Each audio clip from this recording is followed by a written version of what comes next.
morning. I hope everyone has survived the day so far, survived last night, made it to breakfast, had some food. If not, I made sure everybody got some chocolate. My name is Pete Walen. I am a software tester. Okay, here's the boring legal stuff. Brace yourself. The views expressed here do not necessarily reflect the views of the management, shareholders, administration, or staff of Salesforce.com. However, they probably should. Anyway, that's who I work for. I work for Salesforce, and I was reminded that this is not an authorized presentation, so you won't see any Salesforce logos in there. So I'm going to be talking about managing releases, coming up with how do we do stuff. And when I first became an international software conference speaker, I was told that if I included cute pictures of nice animals, people would be able to relate to me better, so I have a gratuitous cat slide. This is Pumpkin, our tomcat. He likes hanging out on top of the refrigerator. This is Violet, who's curled up on a nice little knitted thing that my wife made for her just because she likes being on gray knit. And this is Clover, the garden kitty. I don't know if you can tell, but she is all stretched out looking very come hither on a bed of clover in the backyard. So, you ready to begin? Since I just realized since I started a couple of minutes late, bad me, I probably have more stuff than I have time for, so here we go. To begin, how many people here are software testers? How many of you are software developers? How many of you manage either software testers or software developers? How many of you oversee the policies and practices that guide when your organization releases software? How many do but don't want to admit to it? All right. Now, how many of you work for large organizations, by which I mean there are more than 100 developer software tester types in the organization? How many of you work for really large organizations? And by that I figure like 500 to 1,000 or so people. How many of you work for the Borg, where you've got thousands of them, just testers and developers? Good, we're all in the collective.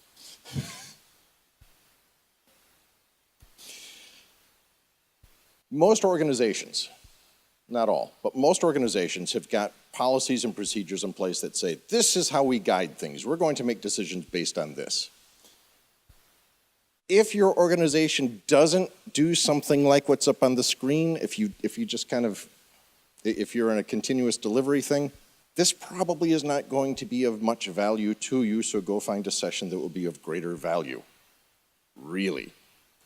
That was kind of the point of the cartoon on the first bit when people came in. It's like, I don't want you to stick around here and go, man, this was fun, but it's got nothing to do with me. I wish I would have left. If there's another session you want to go to, go, and since this is being recorded, you can always come back and check it out later this afternoon, or it's going to be loaded up to YouTube at some point. So, really, nobody's headed for the door. Here we go then. So, a lot of large organizations and some smaller organizations and some really tiny organizations have got these really restrictive and controlled policies in place. Some of them are less restrictive or more restrictive than others. Here's probably one of my favorite set of things, because these are all real. When I was working as a software testing consultant and contractor and that kind of stuff, these are things that I actually picked up from clients, and all the NDAs have expired, and so I can safely use them, and I redacted out the silly technical terms that they used. So, we will use hard facts, solid metrics to decide about releases. Without hard data, we can't make any decisions at all. Anybody hear something like that? Okay, a couple of hands sheepishly going up. They're going, yeah, I don't want to admit it, but Yeah. How many of you have heard this but don't want to put your hands up? One hand, okay, good. No shame in this. A lot of organizations will do this, and you get a lot of managers and release directors and release management people who will say, this is what we're going to do. And so the result is you get these teams that are trying to be really, really agile, and maybe they're using Scrum or whatever, and they're pounding through stuff and they're going sprints, sprint, sprint, sprint. Good, we're good. Sprint, sprint, sprint, sprint, sprint, sprint, sprint, sprint, sprint, sprint, sprint, sprint, release. Sprint, sprint, sprint, sprint, sprint, sprint, sprint, sprint, sprint, sprint, sprint, sprint, sprint, release. And nothing happens in the middle. So you get maybe a dozen or 2 dozen or 3 dozen 2-week sprints between when stuff actually gets pushed out to customers. Anybody ever hear anything like that? Yeah, I have too. What happened? There we go. Hit the wrong button. Who might have heard something like this? The presence of bugs found in the test environment indicates unit testing was inadequate. Bad unit testing. No software will be released without production with any known P0 or P1 bugs. So nothing high priority. Who's heard this? Who's heard the top one? All right. So this is all sounding really familiar, isn't it? I'm sorry. A couple more who's heard bosses say, this is my favorite. All features on the release must be fully coded and deployed to the test environment 28 days before the release date. All code tasks, stories, will be measured against this, and the quality of the release will be compared against blah, blah, blah. The company that actually said this was measuring the quality of the release based on whether or not the stuff was in the lockdown environment 28 days before it went to production, and not how the customers felt about the release. Not whether there were bugs found, not anything else, and they were perfectly serious about this. I didn't stay consulting there long. I said, I can't help you, I'm out of here. All of this sounds pretty reasonable though, right? Yeah. And most of the time when you see stuff like that, those last 3 slides, it's that way because they got that way. They're trying to protect themselves from something that went terribly wrong at some point. And this was probably the best way that they had to address it. I'm not criticizing people for being silly. I might criticize them, however, for not considering other alternatives as time has gone on. The big problem is, what's any of this stuff actually mean? Can anybody make sense out of those previous couple of slides? Yeah, they make perfect sense, right? Because here's what I think the translation is. If testers find bugs, it's because the developers suck. We can have no high priority bugs, period. No high priority bugs. And everything has to be ready, locked down, unchanging a month before it actually goes to production. Which is fine unless you're doing like regression and integration tests against the lockdown environment, you find problems. What do you do then? I don't know, they never could explain that to me. But all this still sounds pretty reasonable. You want to make sure that you've got clean stuff and that you've got good quality environment and that everything is going to move forward well. Now, some of these examples you may be familiar with, you may have heard of. Others, I must admit, might be a little bit North American centric. Healthcare.gov, the initial release, commonly known as Obamacare in the United States. What a train wreck. People went out and couldn't register themselves, let alone children or dependents, to get health insurance. And when they did, they found all kinds of bugs. And then Ben Simo built up a bit of notoriety by trying to get his granddaughter's medical insurance through the official government website, and couldn't. And so he began asking questions, and then he began debugging it, and he began testing the actual software. And when he couldn't get the people in the varied and sundry administrative offices to answer questions, he began blogging about it. That got the attention of a whole lot of people. He found himself on CBS, BBC, CNN, and a whole bunch of other three-letter acronym news organizations being interviewed, and he was called by the Secretary of Health and Human Services in the United States some sort of super hacker. No, he was a software tester. He was trying to use the product. This is my favorite. This one came out in September, so this is like really, really, really new. The state of Rhode Island rolled out a new electronic benefit system for their clients. This is essentially government support, medical insurance, unemployed support, that kind of stuff. The only problem was it didn't work at all. The screens would retrieve data, except you couldn't update. What was the solution? You fill out the paper form from the old system and hand it to an operator who would batch them up at night, which was an awesome solution unless you had people sitting at your front window or at your desk trying to find out what their unemployment benefits might be because they'd just been sacked. This is kind of a big deal. When the company goes out of business and people are trying to get their benefits, it would be good if they knew what the benefits would be, right? Except they couldn't tell them. The answer was come back tomorrow. Anybody here from Australia? Anybody been following the fun and games that the Australian census this last year had? Online census. We're going to totally replace the online census system. And it crashed in the first couple hours. It was overwhelmed. Oops. But there were no P0 or P1 bugs in any of these when they went live. Ontario Health Benefit System. A year or so, it's almost exactly a year ago, they rolled out with some really awesome stuff, except it was wrong. Somehow they ended up with 1 + 1 = magenta.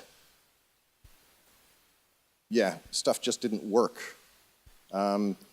People would look themselves up and find that they were looking at somebody else's information. That's an issue. We have other examples. Banks, airlines, pretty much everybody. But everything was based on facts. All these decisions were based on hard facts. Measurable, solid metrics. We can demonstrate that this stuff is ready to go live. They could. They had all these cool metrics.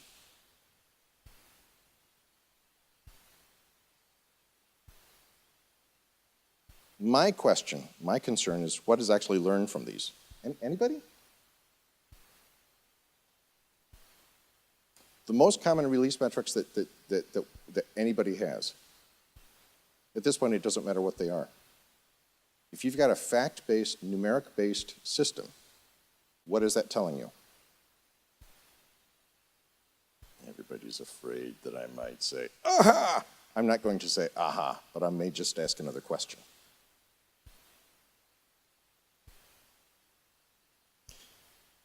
What do these hard facts tell us about the actual state of the software? Do they tell us anything? We don't know. They might.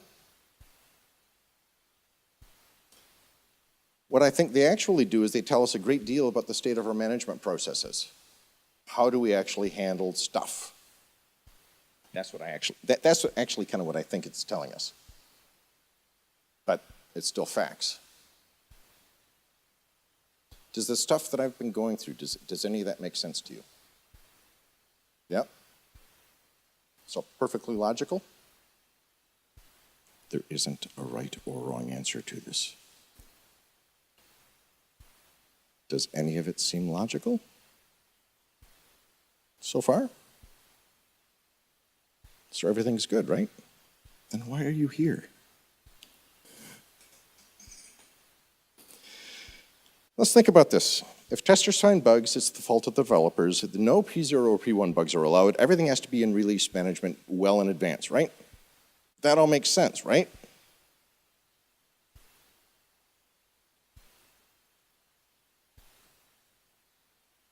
All those are based on hard, cold facts. Measurable, demonstrable, numerically based, empirical facts, right? And yet all those systems that I had on the previous couple of screens were also based on hard, cold facts. And they were disasters. I would submit that if your organization has not encountered a disaster, even though all of your metrics showed they would not, it is only a matter of time. It will get you. And the reason why I get concerned about this is because I worked for that same company. Didn't have your company's name, but we were absolutely confident that what we had was going to be awesome. And it was, until it wasn't.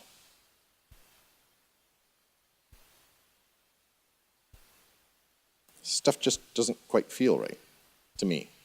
Maybe it's my own experience, I don't know.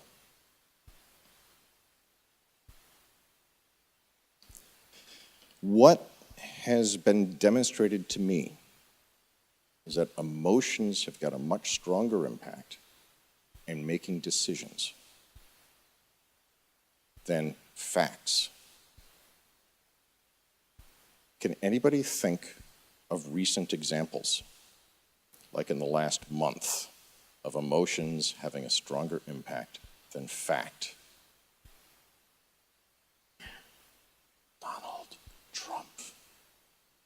Donald Trump's election. He's going to make America great again. How? Don't worry about it. It's going to be great. Anybody here from the UK? How's Brexit working out? Yeah, it's going to be red, white, and blue, eh? Yes, I've been watching all my friends in the UK on Twitter going, what? Miss May, what does that actually mean? We don't know either. But the problem is, people are selective about what facts they listen to. How do you avoid having any P0 or P1 bugs before you go live? Yeah, they all become P2s, they don't get reported, they just kind of get shoveled aside. How do you make sure that you get stuff into the lockdown environment? You put it there. It's there, been deployed. Oh, we missed one module. Okay, well, we'll just add that. That's okay, right? Oh, we missed another module. That's okay, right? But it still got in there.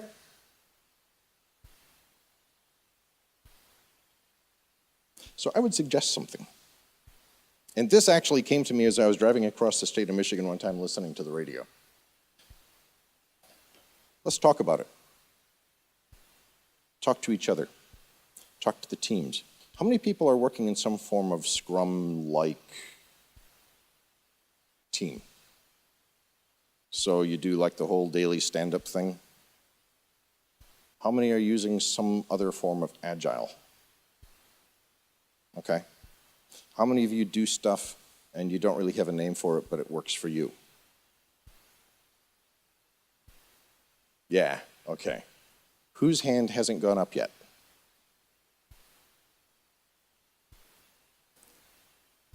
Oh yeah, what do you do? What does your organization do? Yeah. Okay, so how do you decide, how do your teams operate? His answer, by the way, was providing solutions to government. So how do your teams operate?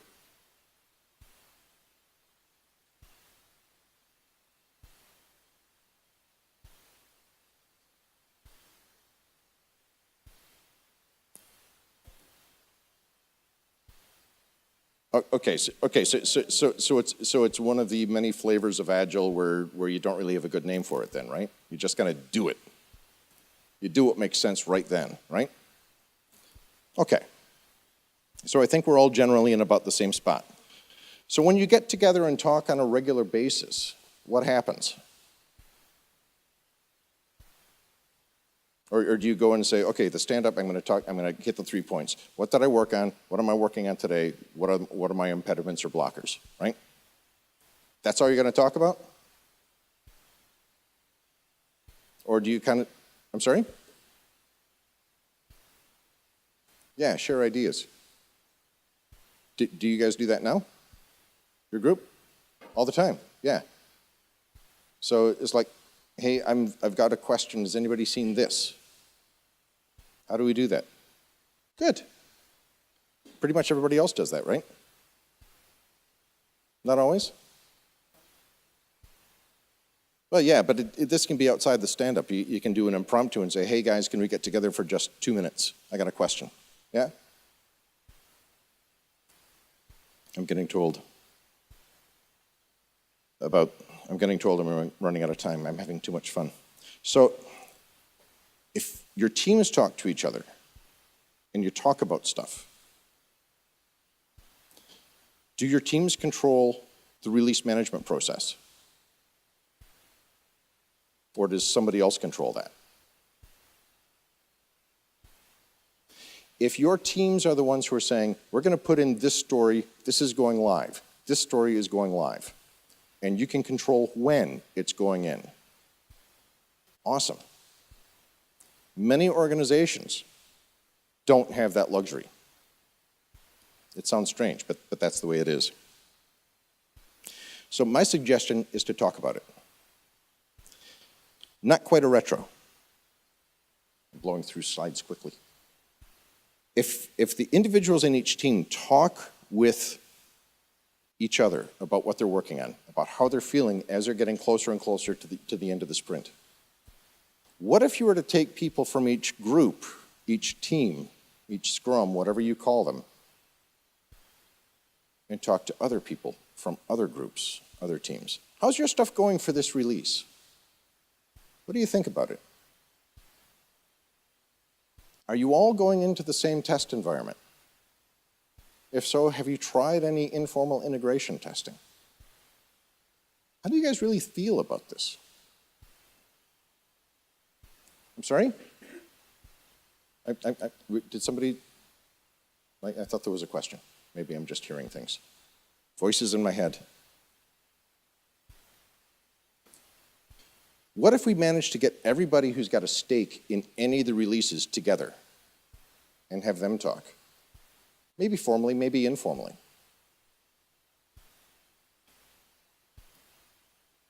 Ask a question. That question. Where I got this was from a very non-agile shop almost 20 years ago. We were working on an absolutely massive effort. We were totally changing how their core systems worked. It was a self-distributed grocery retail chain that also distributed to other customers, like stuff like the candy bars that I handed out at the beginning, or cans of beans or whatever. They were totally changing the inventory, warehousing, and distribution systems that controlled all of that. Massive effort. Going by the book, it looked awesome. People had everything was green. Everything was green. All the managers were going, this is awesome. It's going to be fantastic. We're ahead of schedule. And that was true. Right up until we sat down with the leads from each team. Grabbed a coffee, sat down in the break room in the cafeteria and said, how are you guys doing about this? What do you think? And all of a sudden the stories were different. The people doing the work and the people who were officially in charge had totally different visions of the state of the work. My concern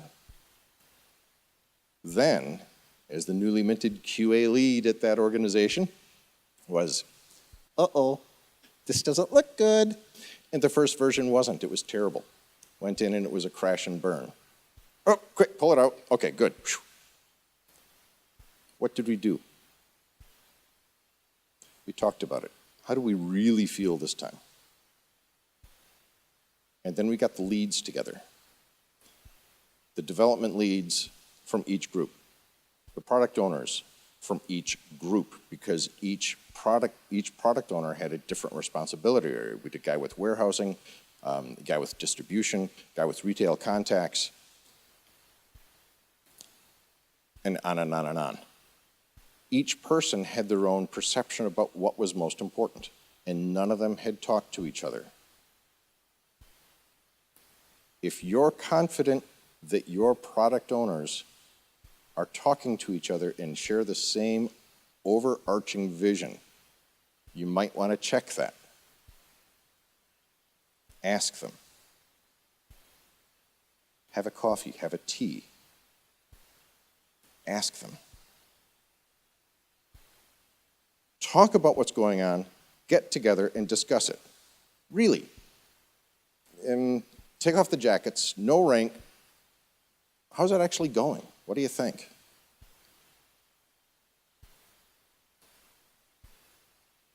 This is a study that was done. It's a very scientific paper. I can get you the actual link. This is actually the name of the study. Durably Reducing Transphobia, a field experiment in door-to-door canvassing. People went door-to-door in the United States asking questions.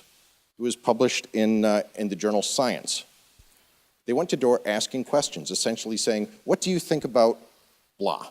In this case, it was transgender rights in the state of Florida.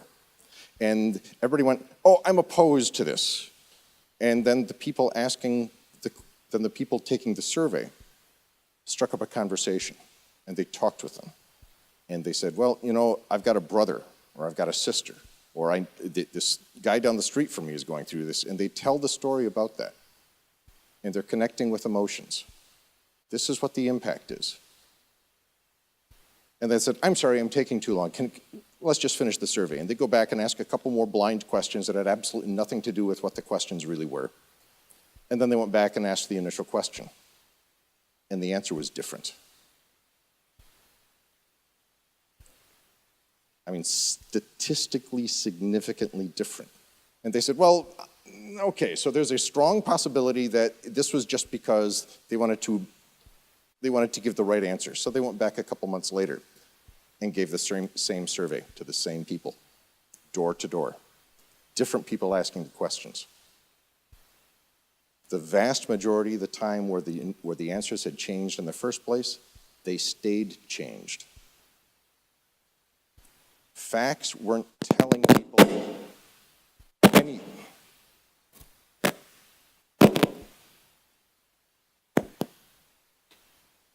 Facts weren't telling people anything they didn't already know. But the story did. We can do that with software. There's the actual link. I can get that to you if anybody's interested.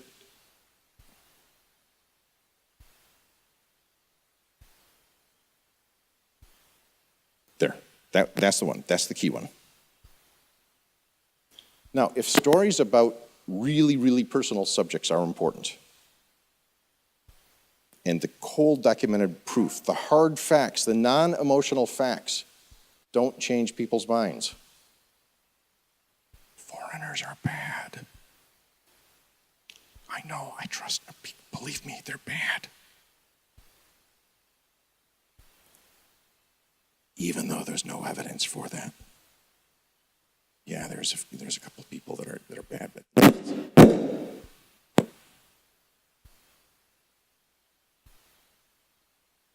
see, the people in the other room are causing these problems. We're going to blame them. It's all their fault. Seems reasonable, doesn't it? Right?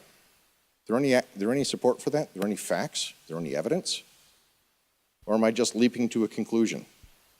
I'm standing here, they're running sound. The weirdness coming through our system must be because of them. Right? But there's no evidence to support it. Thank you, room next door.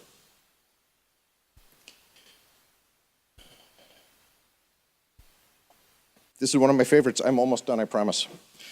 If you cannot measure, then you cannot express it in numbers. Your knowledge is a meager and unsatisfactory kind. This is one of my favorite quotes from Lord Kelvin. Yeah, this guy, 1883, he's the one that did this. Loads and loads of people cite this or some badly mangled paraphrase of it where they take everything out of context, like I just did here. Yeah, him, an impressive-looking fellow, an exceptionally bright fellow. People use him all the time about why we need hard metrics. He taught a great number of things. This is important stuff you need to know. So facts matter, right? This guy's saying that we have to have hard measurable facts. X-rays were proved to be a hoax. Radio has no future. I trust you will avoid using the gigantic mistake of using alternating current. He set this to the Niagara Power Company that was installed turbines at Niagara Falls between Ontario and New York to generate power for the city of Toronto. Using alternating current is bad and dangerous. Don't do it. No balloon or airplane will ever be practically successful. So do we really want to trust this guy on what he's saying about numbers? Because what he actually said was this: in the physical science, those 3 words, he's talking about table, chair, clicker, stuff you can pick up and hold. That's what he's talking about. Can you touch software? What is software? Come on, what is software? Where in the realm of science does software fall? Physical science? Natural science? What's a computer? Nah. I firmly believe that software development and software itself is part of the social sciences. Before I went to work for Salesforce, my business card said software anthropologist. We interact with software just as much as we interact with human beings. It is that interaction that we need to be aware of. Interactions are extremely hard to measure based on fact. Emotion rules everything.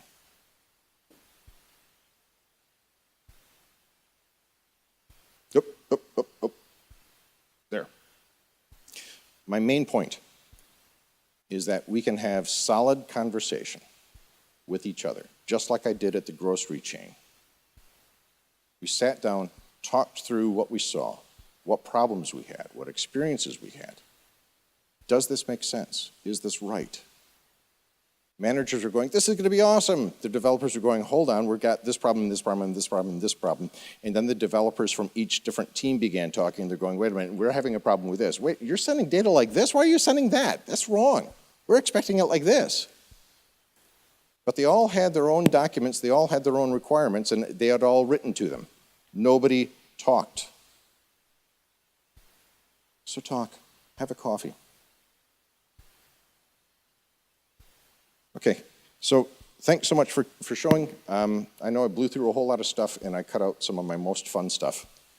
I apologize for that. Normally I'm a lot of fun. Today I was really boring. So please rate the session, really. If you liked it, my name is Pete Walen. If you didn't, is there any other males presenting right now? Matt's not presenting. Oh, if you didn't like it, then I'm Patrick Osty, okay? So, this is my contact information. If you really want to get a hold of me at work, that's the red highlighted email address. Otherwise, you can find me on Skype or Twitter or my, really, this guy's talking at a conference and he has an MSN/Hotmail address. Man, there goes his geek cred. Yeah, if you want to get a hold of me, I'll be around all week, literally. I don't fly out until Saturday morning. I'll be around. If you want a business card and you don't want to talk to me, business cards I've got on either end. I've got some more candy left if you want some chocolate. If that's the only reason you're here, does anybody have any questions? Sir, way in the back. Talk loud.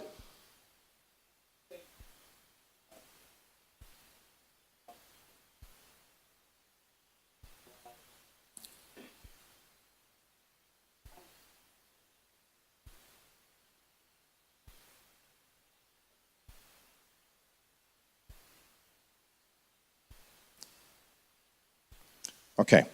In Andre's view, that software is part of engineering. I'm arguing that it's part of the social sciences. And he's asking, is that disconnect part of the issue? Let me state this simply. Yes.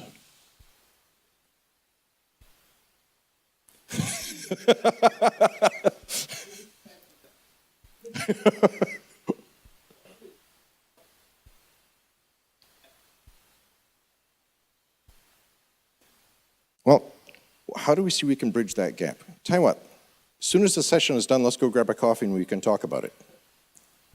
No, literally, that's how you bridge the gap. You talk about it. You reach out to each other. You grab a bagel. You grab a bit of cake. Little Michigan candy bar. That's how you bridge that. You interact. You don't throw stuff over the wall, ever. Even though in Scrum land and Agile land we say we don't do that anymore, how siloed are our organizations? How many times do you go out to lunch with people from another team that work on totally unrelated software? How much do you know what they do? Loads of people said they work for huge, massive organizations.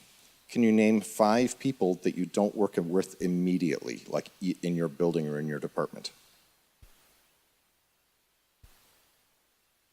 That's part of the issue. We don't know each other anymore. We have to talk. We have to engage. Anything else? Yes.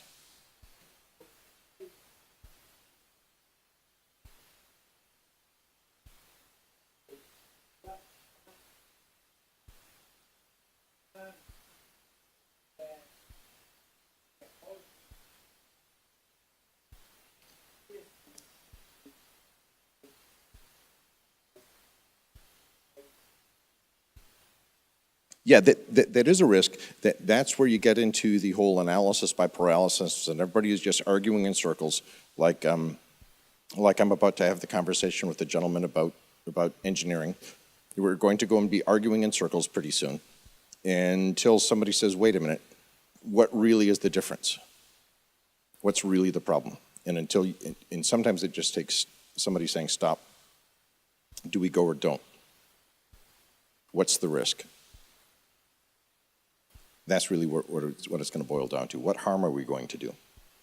If you can't reach a consensus, then you can ask the question, what is the harm? Anyone else? Yes, sir.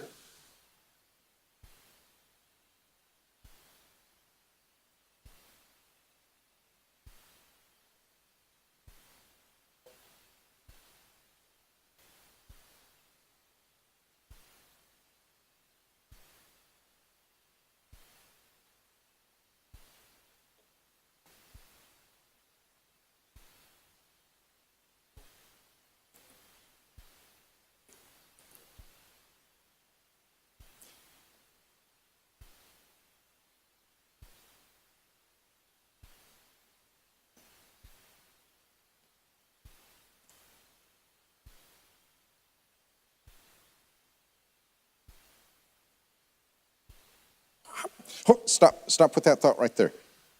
What you just said, what do the numbers tell? That is crucial. If you're tossing around numbers as hard facts, if you don't know what they represent, if that cannot be clarified, that is part of the issue. I'm sorry, continue. Can everybody hear him? Yeah? I'll repeat the question so it gets picked up for the recording.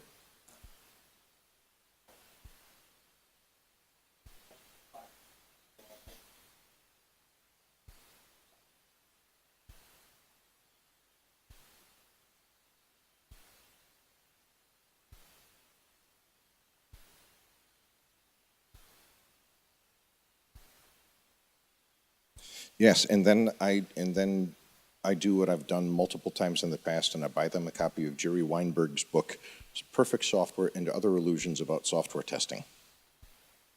Okay, author named Gerald M. Weinberg. He's on Twitter as Jerry Weinberg. Follow him. He is awesome.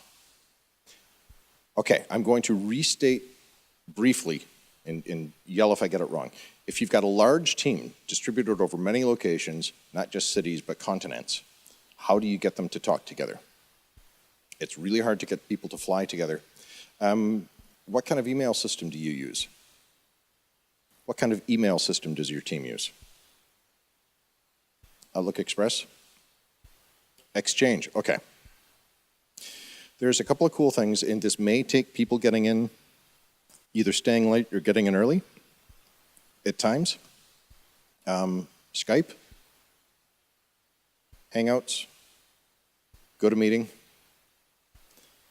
And I'll say why I say that. My office is in Indianapolis, Indiana. I live and work in Grand Rapids, Michigan. I've got team members all over North America: San Francisco, Toronto, Ottawa, Palm Beach, Florida. I think he mostly sits on the beach and with his laptop on his lap. Chicago, Phoenix, Arizona, and then we get off into the other places. We've got somebody in Bogota. We've got people in multiple locations in India. We have people in London, and I've forgotten the city in Malaysia, but that's my team. And yeah, it's an extended team, but that all reports to my manager. So team meetings are a challenge, but they can work. You don't have to be face-to-face, but it works great if you've got a video camera and a reasonable connection. That's how we try and address that. It doesn't work for everybody, but that's how we address it.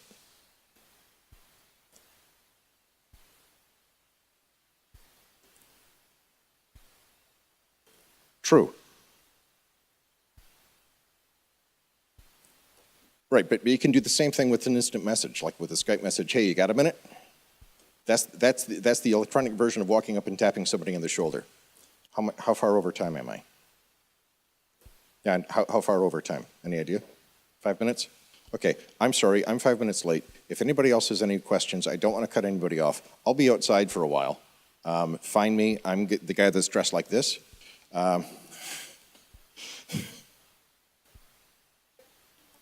I'm here all week, yeah. I'm sorry? So there's that. I'm officially done. Thank you very much for your attention. You were very kind.